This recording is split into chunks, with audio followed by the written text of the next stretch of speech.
Olá, meninas, bom dia, tudo bem?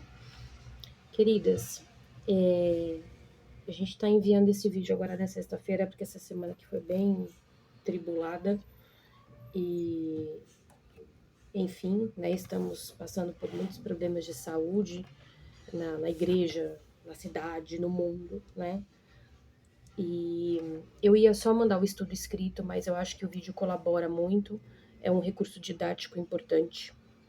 Então, eu parei aqui para poder gravar para vocês, para nós, né? Porque quando eu gravo vídeo para vocês, o Senhor também fala comigo.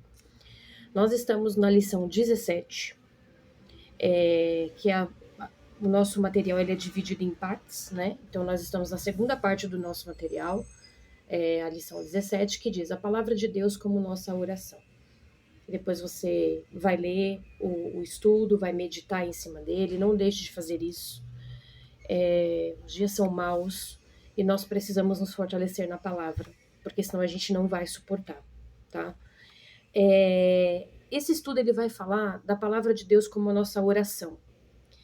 Quantas vezes, meninas, nós passamos por situações, né, por momentos no nosso dia, na nossa semana, que o nosso espírito ele quer orar e a gente não sabe pelo que orar e nem como orar, né? A gente não sabe às vezes nem como começar, de tanta coisa que está acontecendo, de tanta coisa que a gente precisa interceder.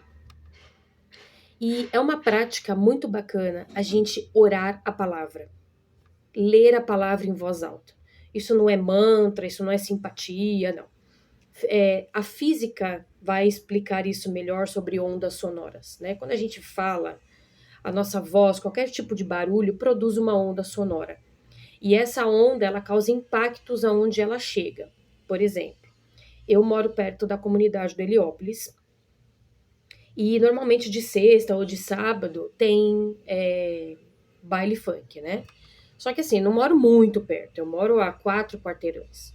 Só que, como eu moro no segundo andar, então eu moro um pouco mais para cima, a propagação do som, ela vem direto, porque não tem nada que... Não tem nenhum prédio na frente que serve como barreira. Então, o que acontece? Se tá muito alto o som, inclusive o vidro do meu quarto treme. Quando passa, por exemplo, na rua, um carro com som muito alto, a gente escuta o vidro tremer, né? Faz tum e o vidro do carro treme.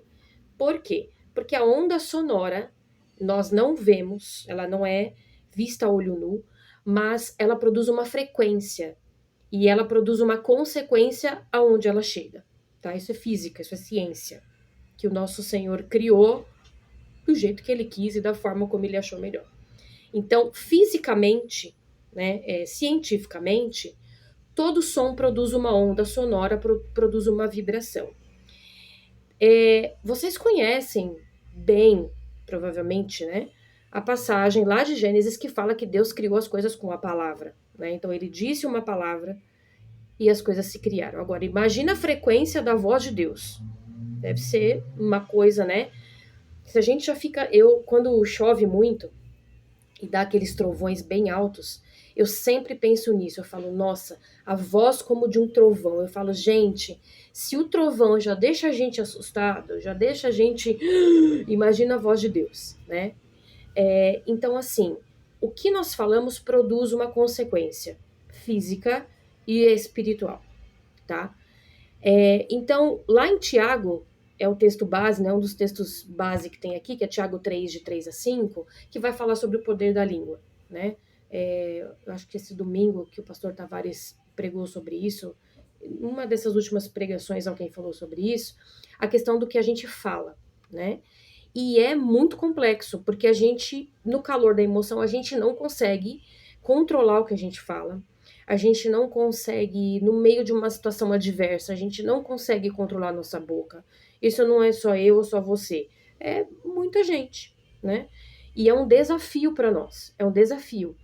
A gente tem falado muito sobre a questão, por exemplo, nós que somos mães, quando a gente fala algo para os nossos filhos, o peso que há sobre eles, sobre o casamento, sobre a casa, sobre o emprego, sobre tudo. Há um peso de frequência, há uma vibração, há uma consequência para aquilo que nós falamos.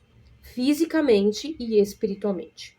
Então, se eu chego para você e digo assim, gritando, por que que você não está assistindo os estudos? O que que isso vai produzir em você? Raiva, amargura, tristeza. Mas eu posso chegar para você e dizer assim, ô minha querida, por que que você não está assistindo os estudos? Precisa assistir os estudos. Eu estou dizendo a mesma coisa de maneiras diferentes. Só que o nosso desafio é controlar isso na hora da raiva, na hora da adversidade, na hora que está tudo desabando, né? Esse é o nosso grande desafio. Então, o que eu quero trazer para você hoje de recurso para tentar te ajudar como me ajuda? Muitas vezes eu não consigo orar a respeito de algumas coisas, de muitas coisas. Então, eu pego a Bíblia, né? Em algum dos vídeos eu já falei sobre isso. Eu abro no livro de Salmos e eu começo a declarar os Salmos. Então, o livro de Salmos ele é um livro de muito sentimento, né? Davi é gente como a gente. Já falei sobre isso. Então, tem salmo que ele tá mega, super, hiper feliz, e tem salmo que ele tá mega, super, hiper triste, e tem salmo que ele tá na batalha, e ele vai colocando isso para fora, e nós podemos usar a palavra de Deus como arma espiritual. Nós estamos numa constante batalha espiritual, já também falei sobre isso. Batalha espiritual não é só quando você vai lá, põe a mão na cabeça, expulsa um demônio, ou quando você vê um vulto.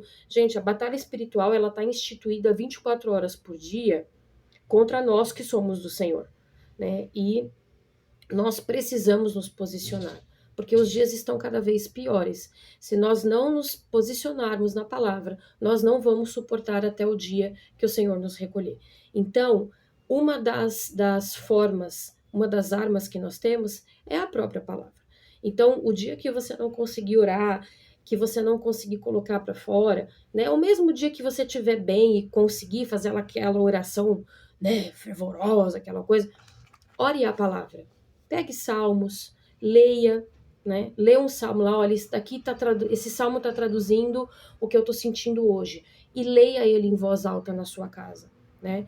Quando eu vou orar aqui em casa, pedir ao Senhor pela minha casa, eu sempre oro em voz alta. Eu tenho um tubinho de óleo de unção e eu vou ungindo a casa, eu unjo as camas, eu unjo os umbrais das portas, né? Isso não é um ritual de sorte, de mantra, como eu falei.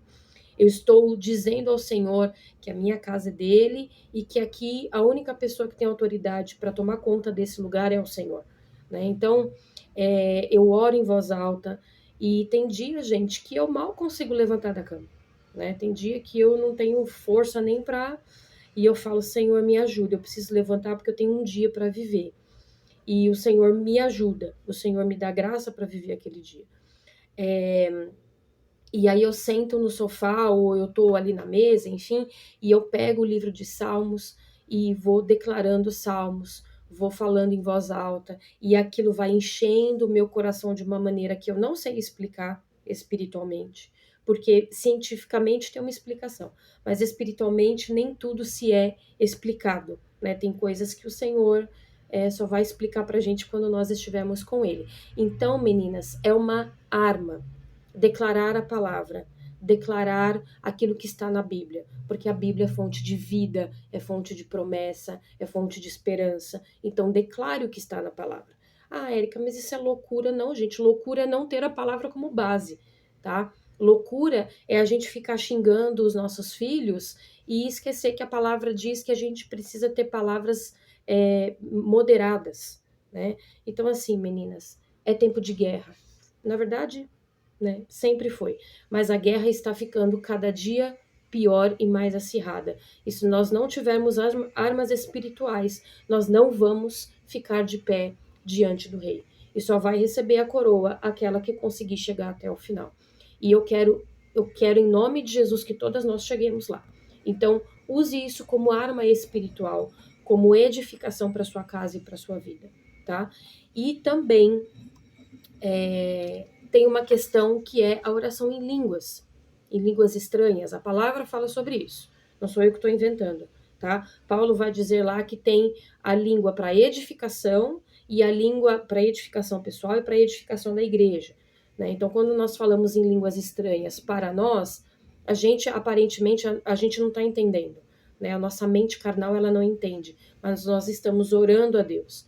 E quando nós estamos em público, a oração em línguas, ela precisa ser interpretada, porque se ela é para edificação da igreja, então alguém precisa interpretar. E esse alguém é o Senhor que vai dar o dom.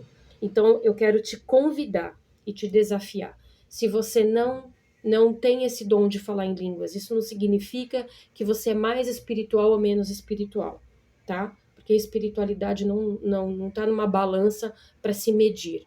A questão é, a palavra diz que nós precisamos buscar os dons mais excelentes, né? O dom mais importante é o amor. Amor é um dom, o amor do Senhor, que a gente pode traduzir para as pessoas, tá? Mas nós temos vários dons: dom de profecia, dom de língua, dom de cura, dom de revelação, enfim. Eu quero dizer para você que o dom de línguas, ele é para edificação da igreja e edificação pessoal. É aquele momento que você não consegue orar e você ora na língua do Senhor, na língua dos anjos, na língua estranha, né, que o povo fala, e que só o Senhor está entendendo o que você está dizendo. Então, assim, busque, diga ao Senhor: Senhor, eu gostaria muito de ter esse dom, porque se a palavra fala que é para o meu benefício espiritual e está disponível para mim, eu quero tomar posse disso, tá? A gente pode, se tiver dúvida, a gente pode depois conversar a respeito disso, mas são armas espirituais que o Senhor nos dá para declarar, para produzir uma frequência correta, uma onda sonora correta, para que a gente possa passar para as pessoas, passar para o mundo espiritual o que nós precisamos passar. E isso é tão sério, meninas, que a palavra diz o quê? Que com a boca eu confesso ao Senhor. Eu confesso o Senhor, né? Então, quando a gente vai confessar o Senhor Jesus, eu falo com a boca. Eu já tive uma experiência de uma pessoa que a gente atendeu na igreja e que na hora da pessoa confessar Jesus, ela não conseguia. Satanás estava prendendo, ela não conseguia, não conseguia. Nós ficamos ministrando com ela muito tempo, pedindo ao Senhor, pedindo para que o Senhor destravasse, né, a voz dela, e quando ela conseguiu confessar o Senhor Jesus como Senhor e Salvador, ela veio cair ao chão. Então, é muito sério. O que nós falamos, o que nós produzimos com a nossa boca é muito sério. Érica, você é sempre plena. Não, gente. Eu falo, olha, tem dia que só a graça. Por isso que eu falo que com Jesus é dia após dia, basta cada dia o seu mal, né? Então é cada dia aprendendo, cada dia lutando para permanecer. Então, no dia de hoje, permaneça. Se você tá aí com a boca ruim, né? E se eu tô com a boca ruim, vamos pedir perdão ao Senhor para que o Senhor nos ajude a usar a nossa boca de maneira correta, porque tudo que nós falamos produz uma consequência. Tá bom, meninas? Deus abençoe, guarde vocês. Domingo temos culto de manhã e à noite. Estamos com muitos casos de enfermidade, de dengue, de questão de. Eu não vou lembrar o negócio do estômago, minha memória tá ótima. Questões emocionais, então estejam em oração pela igreja, pelo povo de Deus, porque nós nos fortalecemos assim, tá bom, meninas? Fiquem bem, qualquer dúvida estamos à disposição. Beijo!